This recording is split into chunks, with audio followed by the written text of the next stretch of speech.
to Grant Writing with Michelle. I'm your host, Michelle Rollins, and we are on the mic with Mike. I have a remarkable leader with me today. It's very exciting. I wanted to discuss leadership today, and he is a remarkable leader. He's also a role model and has taught me a lot about leading and excellence. Part of what I do for a living is leading teams, leading organizations, businesses to achieve success. Excellent leadership matters as a civilian and as a military service member. And it's leaders like my special guest that focus on communication, vision, and trust that inspire. My guest today is Hector. He has served 33 years on a career that expanded across the active duty, National Guard, and reserves. He retired as a Brigadier Commanding General and also a retired civilian federal employee. He currently works in the private sector, leading innovative efforts in support of the Special Operations Command out of MacDill Air Force Base. He has an impressive leadership background and has led a lifetime of achievements.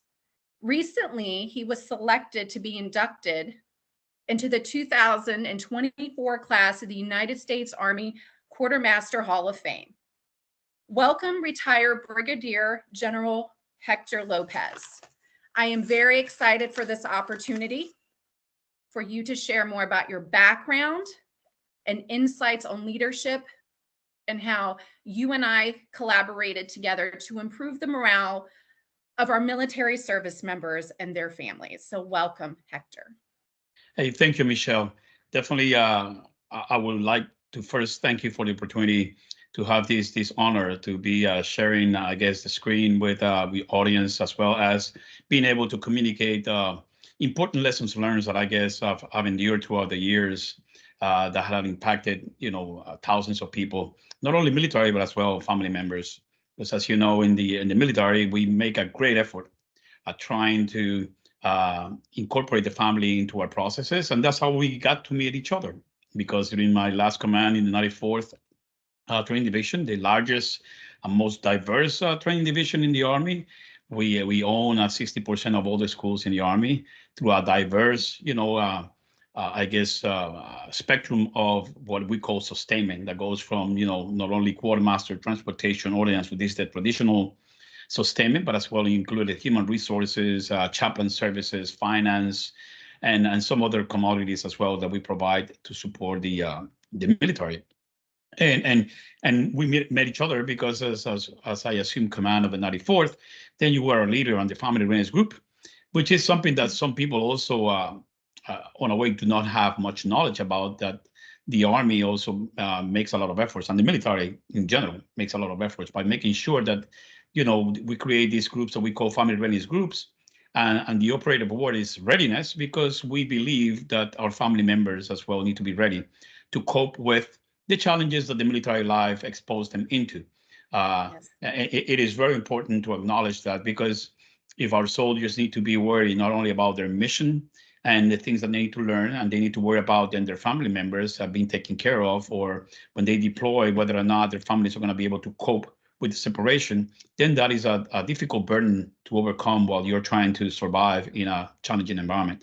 So the military puts a lot of effort into making sure that family members are also trained as well as the soldiers are trained, and they can cope not only with the separation and the challenges of separation when family members deploy, but also the challenges of also incorporating and integrating back the military into normal lives when they come back. And particularly that is a big challenge for the reserve component, because the reserve component does not come back to necessarily a military organization or structure, but they go back to their civilian lives, which also becomes a cultural shock, not only for the soldiers when they come back after being deployed and exposed to all kinds of different challenges, but also it's a challenge for corporations when they receive these soldiers back from deployment and not necessarily have the structure or even the understanding of the challenges that these soldiers have endured, and being also, having the structures or the support that soldiers need in order to as well integrate themselves into society. So and that's how I met you, and definitely I was very pleased to be able to meet such a remarkable woman like you are, that you gave your 100% to support our families and our soldiers, and we saw the difference immediately on how your drive made a difference in the families of over 10,000 soldiers, and how we were able to provide the support that they needed in order for them to stay motivated and stay focused into their mission. And that also leads into the kind of leadership that is needed in order for people like you to be able to lead volunteers, which is also a challenge, because they're not getting paid. The people that you're not getting paid for that job. Yes. And how do you stay focused and motivated to lead a group of people that are also volunteers and not necessarily are well versed into the world that they're getting themselves into? Because when they got married to a military person, in their vows, there was nothing that says I will be part of the family readiness group. So how do you keep them motivated? It takes a lot of leadership. It takes a lot of skill sets in order for you to be successful in that environment, as well as for the military as well, to understand that you have to then not only take care of individual readiness and the training you need to provide to soldiers and get them ready to war, but at the same time how you maintain yourself passionate and also be committed to the families as well, that they need that kind of support. So throughout my 33 years of military career, I spent I counted the years, and I spent about 19 years in command, and therefore every time you spend years in command, then you have to face those challenges that not only you are supposed to provide vision and provide guidance, but at the same time you have to inspire people to be able to do the things that they gotta do in order not only to defend our Constitution, defend our nation, but at the same time to be able to overcome the different challenges and stay focused and motivated through all these years and these processes. So you touched on the 19 years of leading. So I feel like not everybody can lead. I feel like it is certain individuals that can be transparent and be dynamic in what they do and be able to really see every lane that needs to be done in order to lead, especially in the military, to be able to have healthy, motivated, keep the morale up, and keep the mission going. And, a lot of people don't understand, it keeps going even after somebody PCSs, or like somebody else came in after you retired, and we had to adjust to the new command. And what I found with you was that you were very down to earth. Soldiers could come to you. You welcomed me into your general, I guess it was the suite. Was it the suite? Because I don't know if there was a better name for it. I will never forget how nervous I felt when I came in, because I'm like, this is somebody very important. And I was nervous. I was actually with the commander's wife, which many of the people out here that are watching probably don't know, that commanders are kind of an in-between, I guess, in the civilian world, an in-between supervisor. And then you oversee all of it. You oversee not only this part, but this section as well. And you welcomed me, your wife welcomed me, and we all had the same mission for our service members that are serving. And what makes you a very dynamic leader is that you are, like your background states, you not only served active duty, but reserve and in the private sector. You have such a great understanding of the demands that our service members have. And can you tell us a little bit about that culture and a little bit of what it takes for them to adjust from, maybe like being deployed, or serving on ADOS, or maybe going AGR and then going back into the civilian world, and what kind of challenges they have and what you faced as a leader trying to give that type of support? I think the big distinction we have to make when we talk about leadership is that there's leadership in management as well as leadership in being a leader.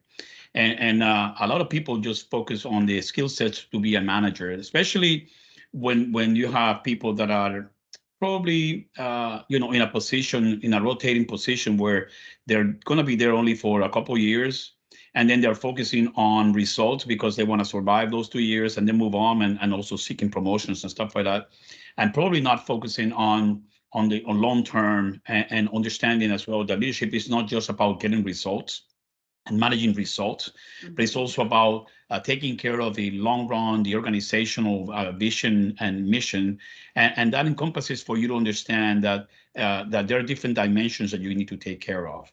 And when I transitioned from active duty to the reserve component, National Guard and Reserves, then you have to also understand that you move through different environments and you need to be adaptive. When you're in a civilian corporation or civilian environment, you cannot be, exercising the same leadership skill sets or traits that you do in a civilian corporation, because that might not give you the results that you think you're going to get because we're successful in one environment, that's going to work in the other environment. And that's why, sometimes when people interview folks that are going to occupy managerial positions and leadership positions, the question that you always ask is, what is your leadership style? And when I was confronted with these type of questions, I said, well, it all depends. Because, every context or every environment requires a different leadership style. And you need to then be able to adapt yourself based on the environment that you're in. And as you know, there's a lot of theories about group forming and group how groups are formed. And you have your different stages of it, the forming, storming, and then you got your execution, phase. Mm-hmm. And in each one of those phases, the first thing as a leader you need to understand is in what phase of maturity is your group. What are the maturity level and the age group and the motivations or the things that motivates people within that group. And then you need to adapt yourself to it. Because when you are starting a group for the first time, or an organization for the first time, you need to be probably more directive because you have to provide that vision that they're expecting of you. I always remember a study that it was made by the Notre Dame University that they asked about 100,000 employees from different corporations, different environments. What is it that you expect out of a leader? And competence was not at the top of it. It was to have integrity and to have vision, because that's what people expect of a leader. Somebody that has integrity, that is going to be just and fair, but at the same time that gives the vision for people to follow. Competence, as a leader, then I believe that what you need to do as a leader is to surround yourself with people who are smarter than you. There's a famous saying that, if everybody, I kept saying it to my staff in the 94th, I said, if everybody agrees with me, that means that nobody's thinking. Because, some people want to please the boss. And sometimes what they don't understand is that the boss doesn't want to be pleased. He wants to be, kind of like challenged. And they brought you into the team for you to contribute with ideas. Mm-hmm. In the current job that I have right now, which is a private sector, again, it's a transition. So I'm very pleased to be part of an organization now that they really motivate people to collaborate with ideas. And when we're faced with problems, we sit down and discuss how we can solve this problem from different angles. And they really appreciate the diversity that the staff brings. And that's also what I try to bring, is diversity. And that's also what, as a leader, you need to understand that diversity is not just having different genders and different ethnic groups, because if everybody's thinking the same way, then you have diversity of thought, which is more important than any other type of diversity, because then you can tackle problems from different angles. So on going back to your question, how you transition to all these different environments, it is that by you first understanding the environment that you're in and what are the skill sets that are needed for you to motivate the people that you're surrounded by. So if you're surrounded by a generation X or millennials, then you need to understand what is it that really appeals to them. I'm making obviously a generic statement right now, but as a leader, you have to take the time to get to know your people, get to know what is it that clicks them. What is it that motivates them? Some people are motivated by money, but some people are really motivated by having time with their spouses or having time to spend it with their family. Some people are motivated by titles. Some people are motivated by having a parking spot dedicated to them. So, understanding what really ticks them and really motivates them also, as a leader, makes you a more efficient leader, because then you can address those needs that people have to inspire them to do their jobs and to also join into, whatever mission we have to do. And the other thing is communication. You have to really be clear in your communication. When I first started, again, I keep referring back to the 94th, but that's what I did in every single command that I had. The first thing that I did was I met with everybody and told everybody who I was and told everybody what are my expectations, and obviously told them as well my weaknesses and tell them, hey, this is who I am. And being Hispanic as well, I kept telling them, listen, I'm loud. That doesn't mean I'm upset. It's just I'm loud. And you really will know when I'm upset, because you really see the difference. But I'm always loud. I'm passionate, and and you also need to understand that I'm a visual person, so I receive information more by seeing pictures and stuff like that than a lot of words in a paragraph. So I also told them as well, not only my expectations, that for them to understand me, so that they also can shape the way that they were feeding me information for me to make decisions. And that's important, because that's the two-way communication needs to exist between, the leader and the people that you are trying to influence.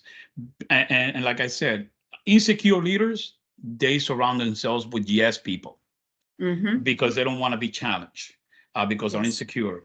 But good leaders, then what they try to do is they try to surround themselves with people that are even smarter than them. So you can together, we can then succeed. And the role of a leader, it doesn't matter if it's in the military or in the civilian world. You are an enabler. You have to enable people to succeed. You have to identify what is the potential of everybody and then help them achieve that potential. That way, when they are successful, you are successful as well. And then for me, the greatest satisfaction that I get is to see how some of the people that have wanted me to be their mentors are successful. And as you know, even going back to the 94th, 5 of our past brigade commanders have made general. And for me, that's the greatest compliment, because the second phone call that they made was me. They called me and said, sir, I called my wife or my spouse, and you're the second phone call. I made the list. Thank you for making it happen for me and on what you contributed to my success. And for me, that was better than medals, because you contributed to a legacy and you contribute to the success of others. And that's what a leader is supposed to, seek out. It doesn't matter if it's in the military or if it's in the civilian world. If you become a toxic leader, when you become more of a manager, trying to just only care about results and not understanding the dimensions of human beings, that it's not just physical dimension, it's also emotional and spiritual. You need to try to address those needs as well. And that is what is also going to make the organization better. Yes. Well, I know firsthand, when I first met you, you have a conference room. We sat down with all different sections and different leaders from JAG, from your spouse was there, the command staff was there as well. And each section, you listened to everybody. You took the time to listen, and everybody was able to have a voice. And I feel like part of being a great leader is that listening, exactly what you said, because we don't all want to hear ourselves. Just because you're in charge doesn't mean that it's always, those decisions are always for the best. And you want it the best for your group, whoever you're leading, whoever you're serving, no matter the military or civilian world.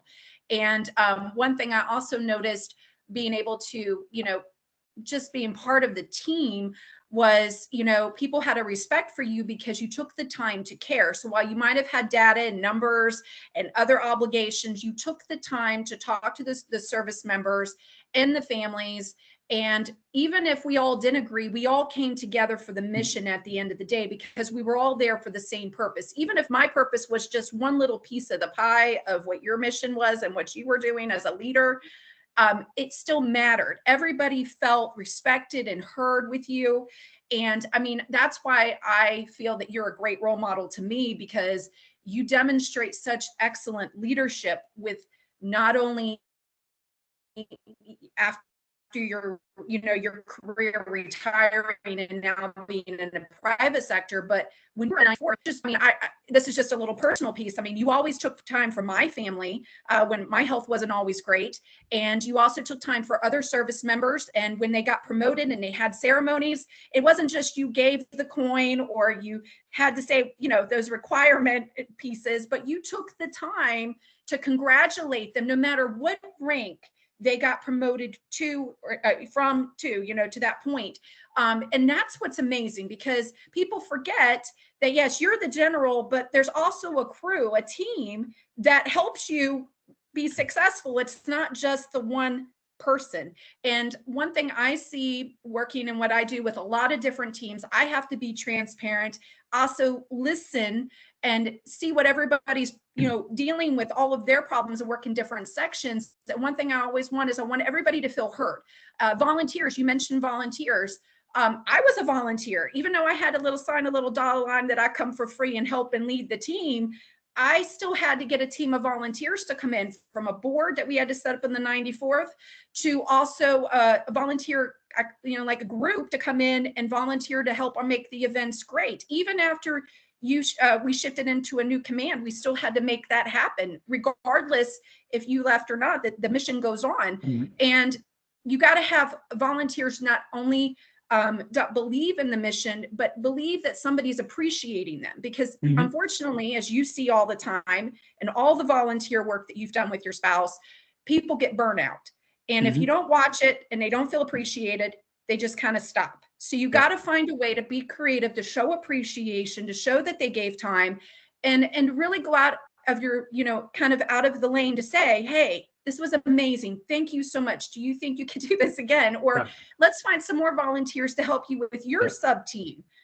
So you focus, your points that you mentioned are so important. And I wish more people, as you mentioned, difference between managing and having a job to actual leadership, because we need more leaders today. I'm kind of on that millennial / I'm kind of on that line because of my age. And I feel that we need more leaders, excellent leaders, not just, I got this job, this is my title, but to lead for our future generations, for my kids, for their kids.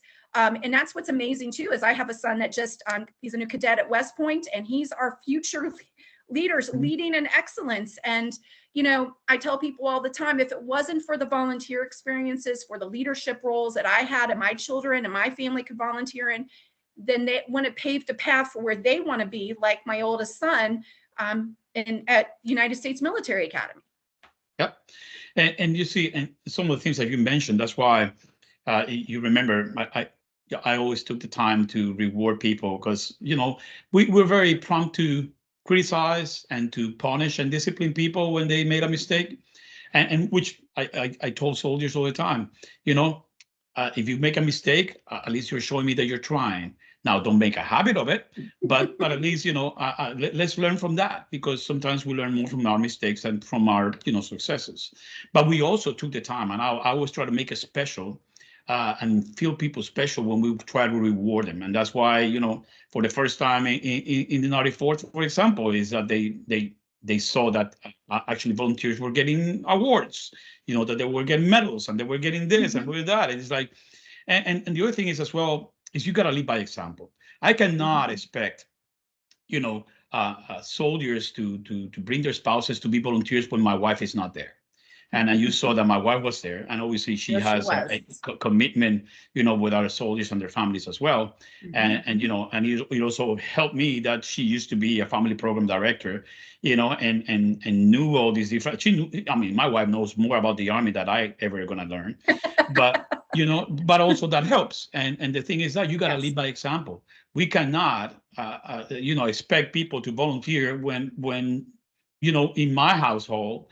Nobody's volunteering, that we don't have presence. And that's why I try to make sure that whatever you say that needs to get done, we did it first. I cannot expect people to pass the APFT, physical fitness test, if I'm the first one who's overweight or cannot pass it. So I always try to do my best and try to lead by example, because they say that old man can do that, then I have no excuse.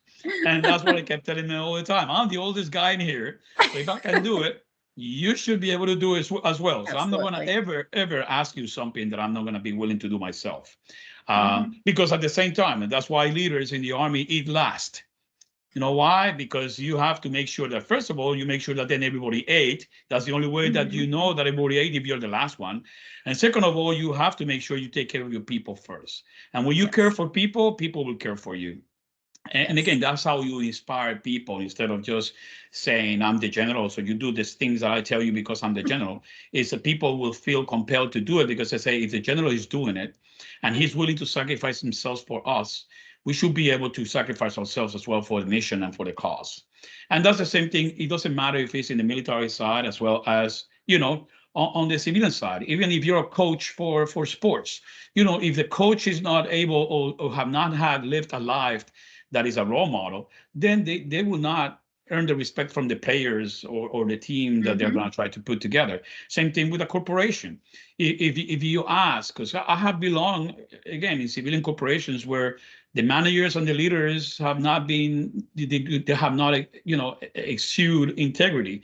So Hmm. that really demotivates people and gets you down because they say, why would I do something that he's not even willing to do? When he's Absolutely. constantly lying about things, what motivation do I have to do this stuff? And it Hmm. goes in every, I guess, dimension of our lives. Politicians, Hmm. military, private sector, public sector. That's why a leader is a person that inspires people to do things. You can only force people to do things for a period of time. Then that's how Yes. you have rebellion. That's why you have people sabotaging. That's why you have people, Hmm. organizations that break down. Because if you are not inspiring people to do things and share your vision, and you cannot make people to share and understand your vision, eventually that organization is not going to succeed. That's why, remember as well in 94, when we came up with this strategic plan that we have, you know, I went on a roadshow tour, going everywhere, preaching on a way our strategic plan. And the way that I knew that we were sharing that vision and mission was because I always asked the most junior person to explain to me, okay, show me with the chart that we had, okay, what is your Yes. role within this strategic plan? And if Yes. the most junior person could understand their role within that organization and understood the Hmm. mission and vision that we had and what were our strategic objectives, that is for me success. That means that we have shared the same culture and we can move forward. And as all, again, all these leadership theories say, if you can manage to change the organizational culture, you can solve Hmm. 80% of your problems. Because part of the Yes. problems that you will face in an organization is because people are stuck on the organizational culture of the past. And you always hear this thing, well, we've done this thing, like that, forever. Yeah, but it may have worked in the past. But you have to always have some sort of mentality of how can we Hmm. improve an organization, and also understand what changes have occurred of technology, how changes have occurred in leadership, how changes have occurred in demography, in the demographic composition of the unit. The same thing, even family programs. You cannot then try to devise or develop programs to support families when you don't understand if you have Hmm. families that are just younger couples that have only been married for 3 to 4 years. You cannot come up with programs that are kind of like designed for marriages of people who have been married for 15 years, that have teenagers, as sons and Yes. daughters, and that also have some other challenges in life and some other interests. So you Yep. have to always understand, what are the needs of the people that you are trying to support and service. And that goes even from your customers. That's why Hmm. companies that are not successful is because also they don't understand their customers and they don't Yes. understand how things have changed. So you as a leader, that's why you need to concentrate on looking at the big picture, looking at the vision, looking at how do you going to improve the organization, and then let the staffers do the numbers and crunching numbers and doing, and putting together the information for you. And as I always ask my staff, don't give me data, give me information for me to make a decision. Don't tell me I have Yes. $100,000, because $100,000 without a context doesn't tell me anything. If I'm going to buy a Volvo, yeah, well, that $100,000 may be sufficient, but if I'm trying to buy a Ferrari, that's not enough money. So telling me that I have $100,000 doesn't tell me anything unless it is within a context. And that's what you also need to demand of your staff. Always demand of your staff to be able to get together, all of Mhm. them, not to work in a vacuum, work as a team and come up with the best information they can come up for the leader to make a decision and for the leader to continue based on whatever vision you have established, to being able to focus on that vision. And then everybody becomes part of the solution because everybody has Yes. been part of coming up with the strategic objectives. Everybody has been part of developing that vision if you give them an opportunity. If not, it is Hector Lopez's vision instead of the organizational vision. And you have Yes. to establish that immediately so that everybody is rowing towards to the same direction. It might not be the right direction at first, Right. but if everybody's rowing towards the same direction, then you can actually be able to identify whether or not you're rowing toward the right direction because of the results that you obtain. But when everybody's doing their own thing, then you don't Mhm. know which direction are you going. Therefore, you don't know what is the root problem or the root cause of the problem that is causing you to go or head towards the wrong direction. So again, as a leader, that's what you concentrate on, and then you let the managers, to do the managing thing, and that's why you need to then concentrate into making sure that the first thing you do is to build a team that really supports your vision, or you at least that you share the same values, so that then Mhm. we all can then roll towards the right direction, or at least to the same direction, and they don't have conflict in between. You will always have conflicts because it's a Yes. contradiction of terms. If you want a bunch of smart people that are not necessarily, if you want diversity of thought, you're going to have conflicts because everybody's going to have different opinions. But then again, an effective leader can put all these opinions together and then round them up, and then make the whole team to work as a team, and being able to overcome all these different differences and try to then concentrate on what is it that you're going to contribute, each one of you, what is it that you're going to contribute for our success, for the common good, which is also difficult for the newest generation to understand, that we need to work for a common good, not for my individual satisfaction and pleasure. So how do you convey, or you convey to them that the best thing for you, it is to work together with others, and the best thing Mhm. for you at the end is going to be to work for the common good, because then we all will benefit. I used to, with soldiers, that new soldiers, then they used to come in, they were a little bit, entitled. Then they try to do things on their own. Then I used to just say, okay, so you think you can do things on your own, you don't need any help. Okay, so I gathered like 4 older soldiers. I said, okay, go ahead, beat them up. you know, and they were going to be, whoa, whoa, whoa, you see? So if you're not part of the team, people can beat you up, in a heartbeat. So you need to be part of the team. So you are part of the team that is beating other people instead of you being by yourself. So that's how life works. If you're not part It of the does. team, you're by yourself, and you're going to be beat by everybody else that work together. So again, it's just trying to see how you convey certain things. You know that in the army, including for some of these younger generation, we have to also create these video games to teach him morale. So Mhm. instead of having mortal combat, we have moral combat.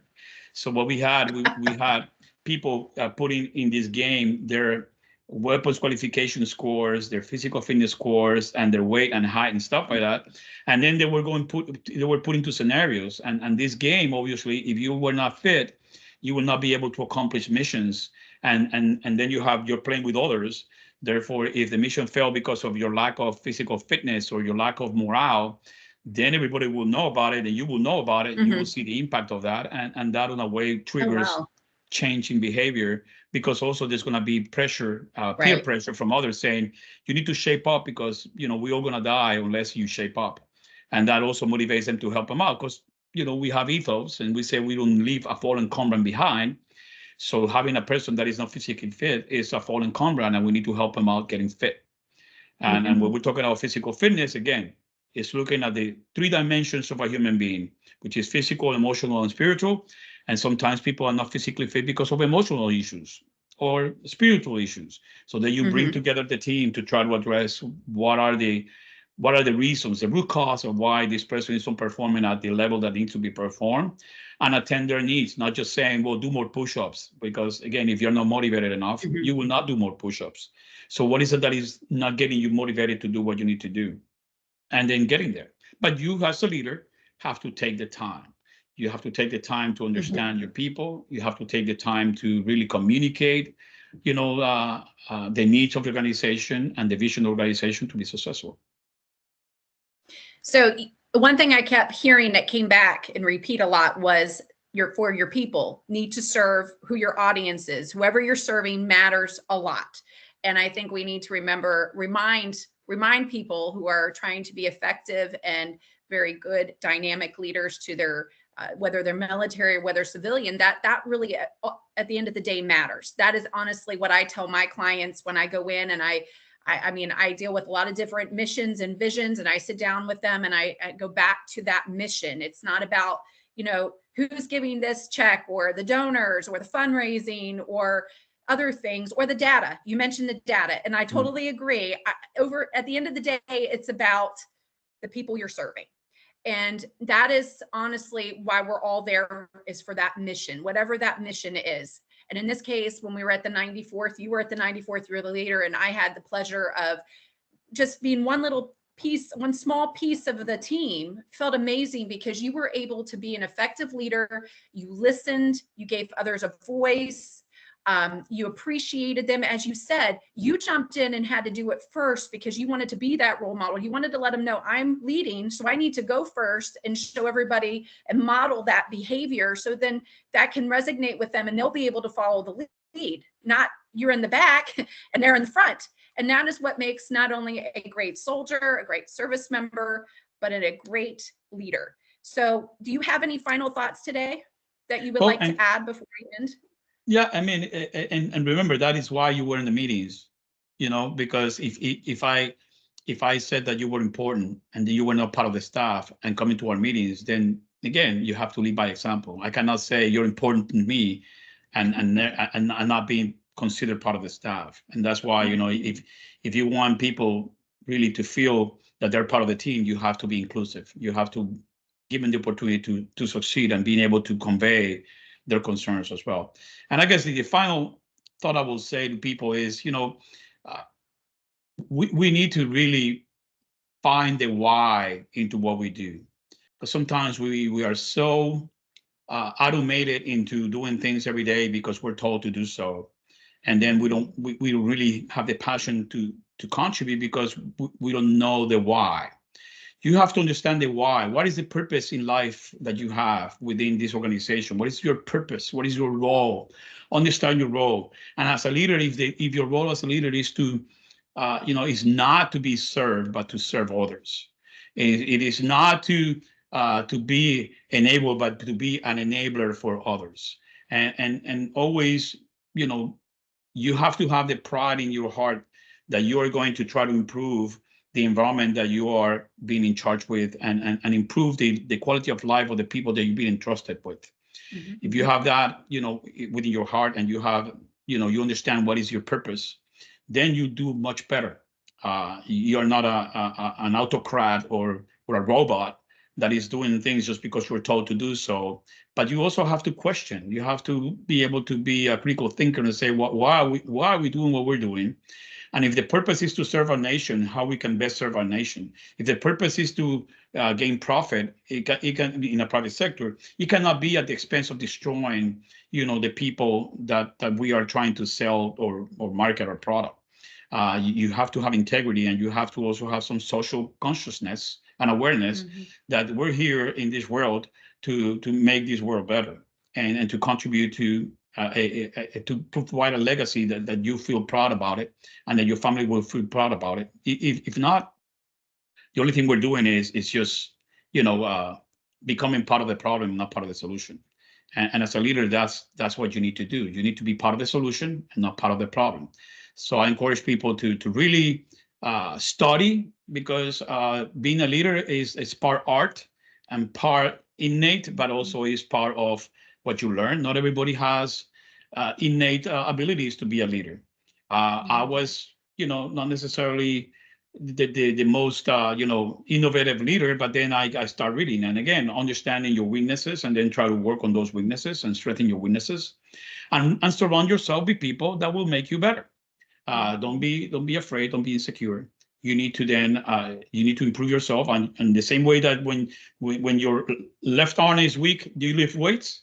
Well, if you have emotional weaknesses, you need to then take a look at how can I strengthen my emotional, weaknesses. And the same thing spiritually. You need to then find what is it that inspire you spiritually to have that strength that will not allow you to quit, that will not allow you to not being true to yourself.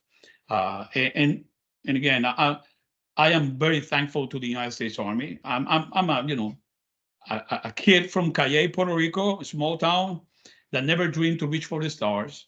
And this country has given me opportunities that I will not dream of. I have traveled the world, and I'm very thankful. I've been blessed, and God has given me awesome opportunities for me to really live a life that I can be feeling proud about and satisfied. So find your niche, find what makes you strong, and hold on to that, and also understand why is it that you're here, and just follow through. Yes. Well, I appreciate you giving time.